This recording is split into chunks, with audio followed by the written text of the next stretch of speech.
Nagpipijet ka ba? Ba't kailangan mo yan?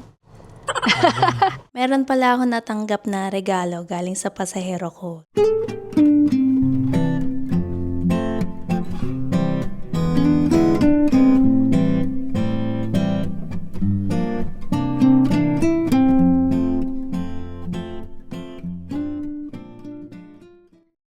Uy, parang may napansin akong bago sa'yo ngayon. Wala, balbas.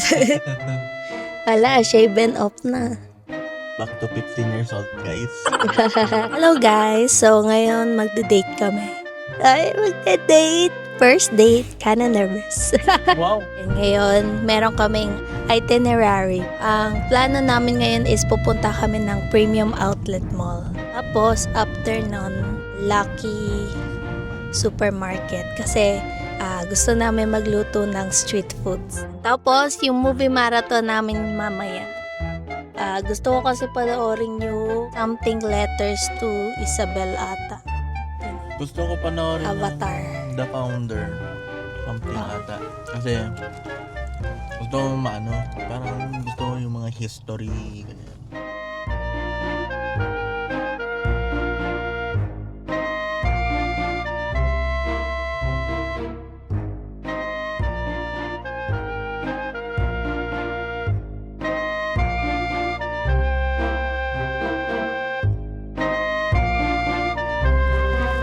Yan guys, dito na kami sa Outlet Mall. Ano namin gagawin? Maghahanap si Gia ng damit niya.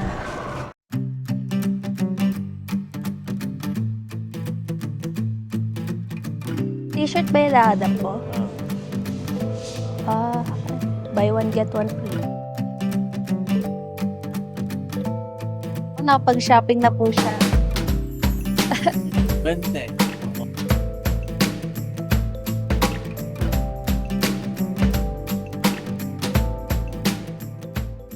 Bumili ako ng cardigan. Next tayo niya. Nyek. Nyek daw, tawag sa Nike, nyek.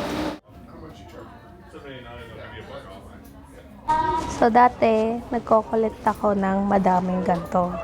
So, ganyan. Madaming ganyan. Yung mga DIY. Pero di ko naman masyadong nagagawa. Para sa cup. Yung price.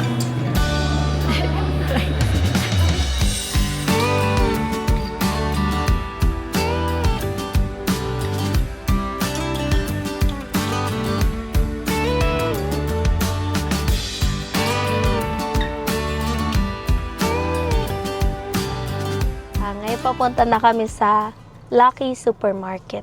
Binilhan ako ng... Ayaw nga pala, Laruan nakalimutan ko yan. Wala lang. Ano kunyari? Nagpipijet ka ba? Ba't kailangan mo yan?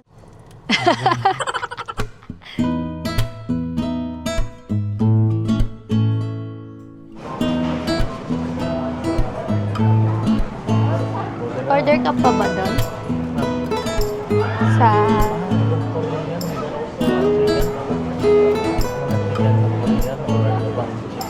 Tingnan natin. Kuha ako ng isang ganito. Favorite ko tong mga prawn crackers.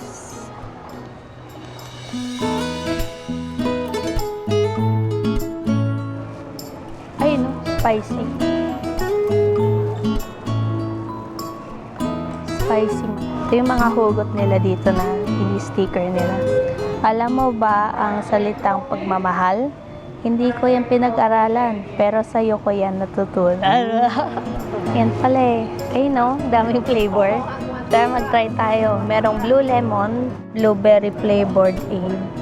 Merong watermelon. Merong strawberry. Merong peach flavor, melon.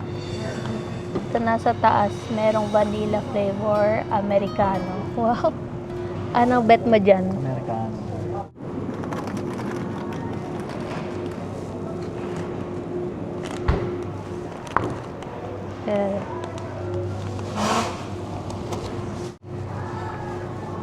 Ay, merong cheesy din. Tender sarap. Tender sarap.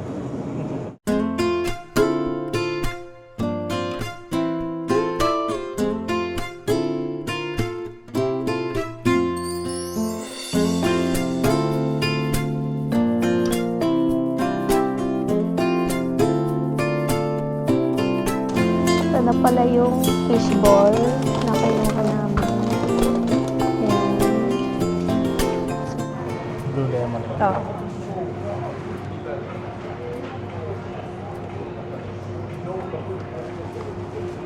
Thank you.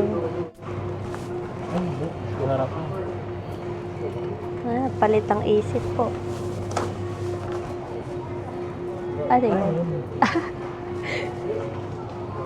Lagi akong pagpipili. Oo. Kit ng penguin ko na. Sama ng Cute, tingin.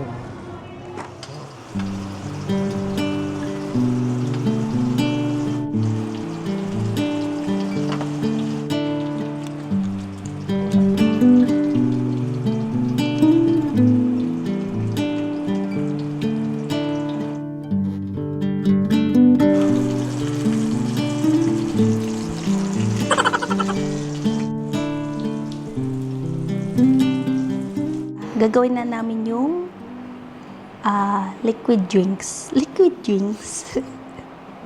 Ayan. Yellow namin. Tapos ito, magkakape. Para magising ako.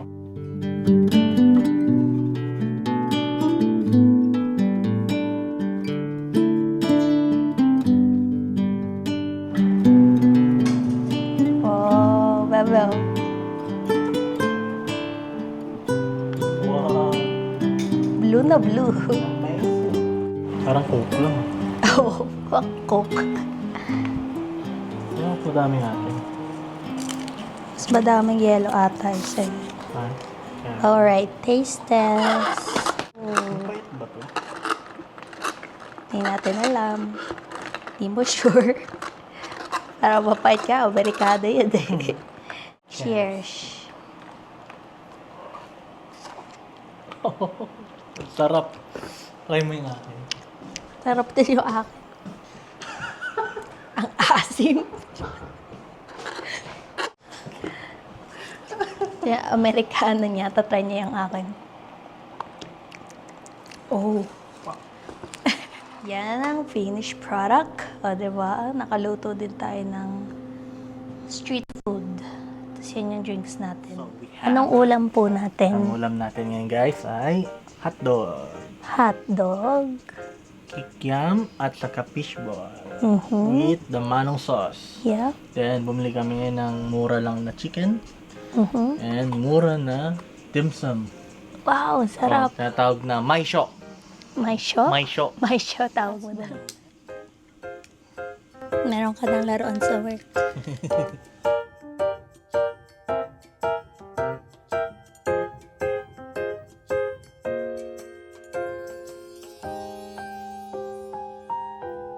Meron pala ako natanggap na regalo galing sa pasahero ko. So, mamaya explain ko sa inyo kung ano yung regalo na yun. So, nakuha na natin yung regalo na binigay sa akin ng pasahero. Ito siya, guys. Wow! Yan. And then ito. Boom! Yan. So, yung regalo pala sa akin, Starbucks na gift card. So, inipon ko yun sa iba't ibang flight na ginawa ko dati. May mga pasaherong napakabait at nagbibigay ng mga Starbucks gift card. So, lahat ng mga gift card na yon is mga $5 each and nakaipon tayo ng $20. So, diba? Happy ka ba? Tatlo yung binili namin na pastry. So, may pancakes dito and meron kaming chocolate croissant. And meron ditong cheese Danish. Cheese Danish. Ang sarap po. And yung drinks namin, Frappuccino. Frappuccino. Kinuha ko is yung caramel crunch. Yan. Sa akin naman, matcha Frappuccino. Siyempre, di ba, pag may nagbibigay sa atin ng regalo, dapat binabalik na. Binibigyan namin ng mga extra snacks or extra drinks kung anong gusto nila. So, thank you sa mga pasaherong nagbigay sa amin ng Starbucks gift card sa mga flight attendant at mga pilot. Naalala ko nun, saan ba yun? Japan ba yun? Or sa Toronto? Ano yun? Ayun, nagbigay siya ng mga gift din sa mga flight attendant. Ay, oo. Oo. Gulat ako. Binigyan ako ng imbes na isang cup lang ng Pepsi ba yun? Binigyan ako ng isang buo. Tapos yung may yung pastry din. Oo. Binigyan din kami. So, yung binigay ko na regalo sa mga flight attendant nung lumipad kami sa Toronto, para lang siyang goodie bag. So, parang mga maliliit na bag na ganito. Tapos may mga maliliit na candy. Tapos parang nagbigay pa ata ako doon ng hikaw, yung sarili kong gawa. Tapos may mga parang maliliit na iba pang gifts. Nakalimutan ko na kung anong nilagay ko doon. Pero yun, binigyan kami na ng extra snacks, extra drinks. So, yan talaga. So, always be kind. It's good. Ang malupit. Yung apps niya kanina, muntik na kami magbayad ng full pay na. Kasi nilag out siya ng apps. Andun yung gift card. Buti na lang, natagalan din sila sa paggagawa ng order. Kasi medyo malaki nga yung order namin. So, habang ganun, na-stress kaming dalawa, nagpo-phone kami, patay kung ano yung password. Alam mong di sa Starbucks eh. Lahat ng mga flight attendant na nakakasama ko, sasabihin nila, let's go get Starbucks. Pero ako kasi, mamahalan na ako sa Starbucks. So, mga gantong okasyon lang, mga special occasions lang kami naggaganda. Ang laki pala ng bank niya. Kinuha niya yung 20. Sana all. 20 pala yan? Oh, yan yung pinakamalaki. Sarap yan. Yan dapat sana yung kukunin ko. Yan. Ang sarap. Ang sarap pag libre.